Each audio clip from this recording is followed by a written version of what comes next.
নমস্কার বন্ধুরা, পূর্ণিমা চ্যানেলে সবাইকে জানাই অনেক অনেক স্বাগত।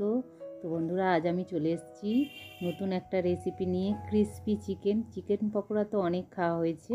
তো আজ আমি বানাবো ক্রিসপি চিকেন। খুবই মচমচে হয় আর খেতেও হয় সুস্বাদু। তো চলো শুরু করা যাক। তার জন্য প্রথমেই নিয়ে নিয়েছি 300 গ্রামের মতো বোনলেস চিকেন। তো সেগুলোকে একদম পরিষ্কার করে একদম ভালো করে ধুয়ে নিয়েছি। দেখো, একদম সুন্দর করে ধুয়ে নিয়ে তারপর আমি এতে দিয়ে দিলাম খানিকটা ভিনিগার আর সামান্য নুন, কারণ ভিনিগারে তো নুন দেওয়াই থাকে।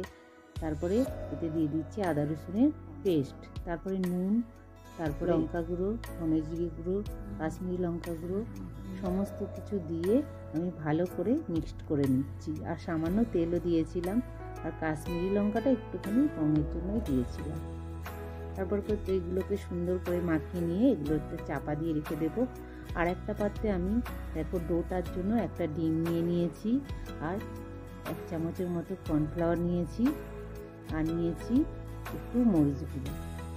তো এগুলোকে ভালো করে আমি এখন মিক্সড করে নেব। একদম সুন্দর করে মিক্সড করবে, যেন ভিতরে কোনো লাম্পস না থাকে। ভালো করে এটাকে মিক্সড করে নেবে। দুধটাকে যেটা চাপা দিয়ে রেখেছি আধা ঘন্টার মতো চাপা দিয়ে রাখলেই হয়ে যাবে মোটামুটি। দেখো, আমার পুরো ডোটা রেডি হয়ে গেছে। এবার চিকেনগুলো পুরোটাই আমি এই ডোয়ের মধ্যে দিয়ে দিলাম। এইবারে সুন্দর করে পুরো ডোটার সঙ্গে চিকেনটা মিক্সড করে নেব। দেখো, মিক্সড হয়ে গেছে। এবার আমি খানিকটা সোয়া সসও দিয়ে দিলাম, দিয়ে এবার পুরো চিকেনগুলো সুন্দর করে মাখিয়ে নিচ্ছি। দেখো, চিকেনের সঙ্গে সুন্দর করে মাখিয়ে নেবে।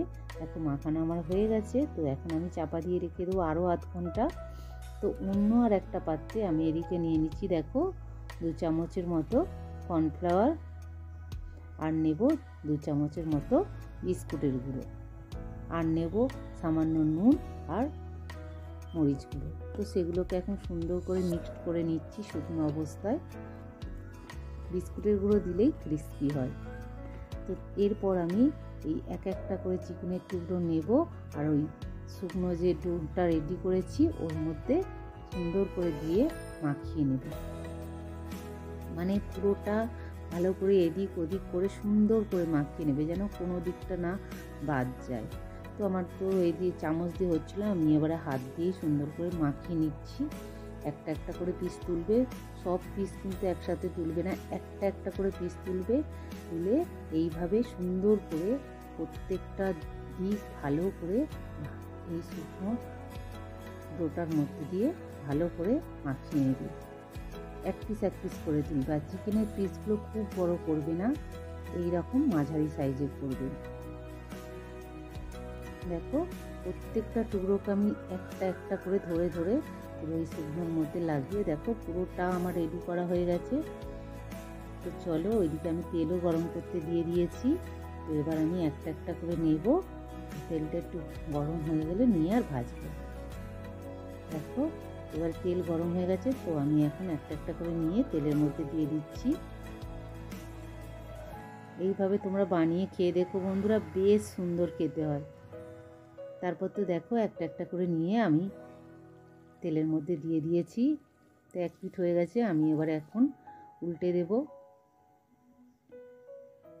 আর হ্যাঁ, গ্যাসের ফ্লেমটা সবসময় কিন্তু মানে আস্তে, নালে মিডিয়ামে দেবে। তো দেখো, এক পিঠ হয়ে গেছে। এখন আমি পুরো এটাকে উল্টে দিচ্ছি। দেখো, পুরো আমার রেডি হয়ে গেছে। এখন আমি তুলে নিচ্ছি।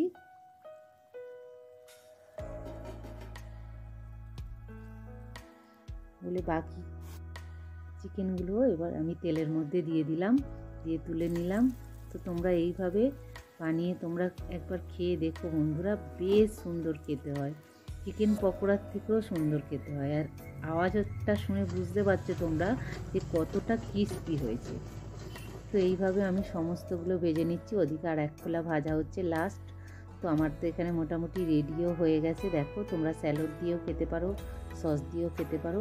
আমি এখানে আলাদা একটা চাটনি বানিয়েছিলাম। আর ভিতরটা দেখো ভীষণই সফট হয়েছিল, আর বাইরেটা ক্রিস্পি। তো খুবই সুন্দর খেতে হয়েছিল। তোমরাও বন্ধুরা একবার বানিয়ে খেয়ে দেখো, খুবই ভালো লাগবে। আমি এর সঙ্গে এঁচোড়ের কোপ্তাও বানিয়েছিলাম। তো বন্ধুরা, কেমন লাগলো অবশ্যই কমেন্ট করে জানিও, আর ভালো লাগলে একটা লাইক করে দিও। দেখা হবে অন্য আর একটা রেসিপি নিয়ে আমি চলে আসবো। অবশ্যই তোমরা পাশে থেকো, সাথে থেকো। তো দেখা হবে অন্য